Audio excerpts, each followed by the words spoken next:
When the greenback eventually rebounds, will stocks sell off? Let's ask Dan Fitzpatrick, president of Stock Market Mentor. We also have Paul Schatz, president of Heritage Capital. Thanks to both of you for joining us. First of all, Dan, what are the odds that we're going to see the dollar appreciate anytime soon?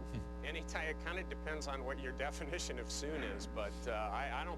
That's the easiest trade in the world, Melissa. The crowd is typically right, except at turning points, and there's no reason for the dollar to move higher now, other than the fact that a lot of folks want it to. But Paul, we probably are creating a bubble here in stocks. It feels like it, at least. I mean, as Dan said, it's the easiest trade in the world. Everybody's getting on board. When it turns around, it is going to be ugly, isn't it? I don't think there's a bubble. I think we're getting too comfortable using the word bubble. But you're right. Whether the dollar is at the bottom or a bottom or a low, when it does snap back, as Dan said, it's a crowded trade. Those elephants are all going to head out that door at the same time, and you'll see a very sharp snapback, whether it's temporary or for real. But you will see a very sharp dollar move when it begins to turn. All right, Dan, but let me just ask you on this. Dollar. As long as the Fed stays this loose, zero interest rates, steep yield curve, negative real interest rates, big expansion of their balance sheet money supply, is it wise to sell stocks against the Fed's ultra easy money? Is it wise to do so?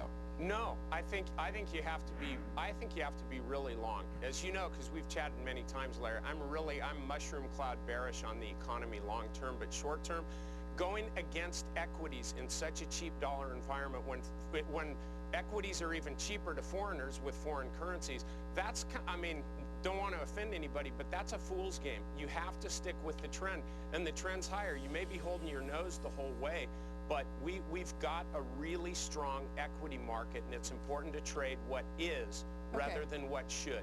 Paul, tell me the best way to trade it right now. What are you buying? What are you selling? And I think Dan's right. You can follow the Fed. There's free money in the system.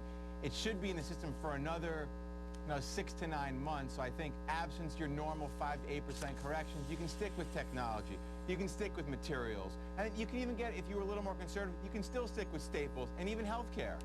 Paul, what do you think? Tell me how to trade it. Are you talking to me, Melissa? Yeah, sorry. Essentially the same thing with that. That's okay. We can switch either way. I think we're on the same side of the argument on a lot of things. I like basic materials too and metals for the inflation trade. I heard the Santelli-Leisman smackdown, and the bottom line is the market's ultimately right. I've never seen an economist that was right, although I've never seen an economist that sounds stupid either. They're all really smart guys. They're horrible market timers. You got to go with the inflation trade. Okay, guys, thank you so much for joining us. We appreciate it. On that last word, up next, how to boost the backbone of our economy. Will payroll tax cuts get businesses large and small hiring again? Plus, details from the Treasury Department Small Business Forum underway right now in Washington. That's straight ahead right here on The Call. We'll be right back. 'Tis the season of holiday car commercials.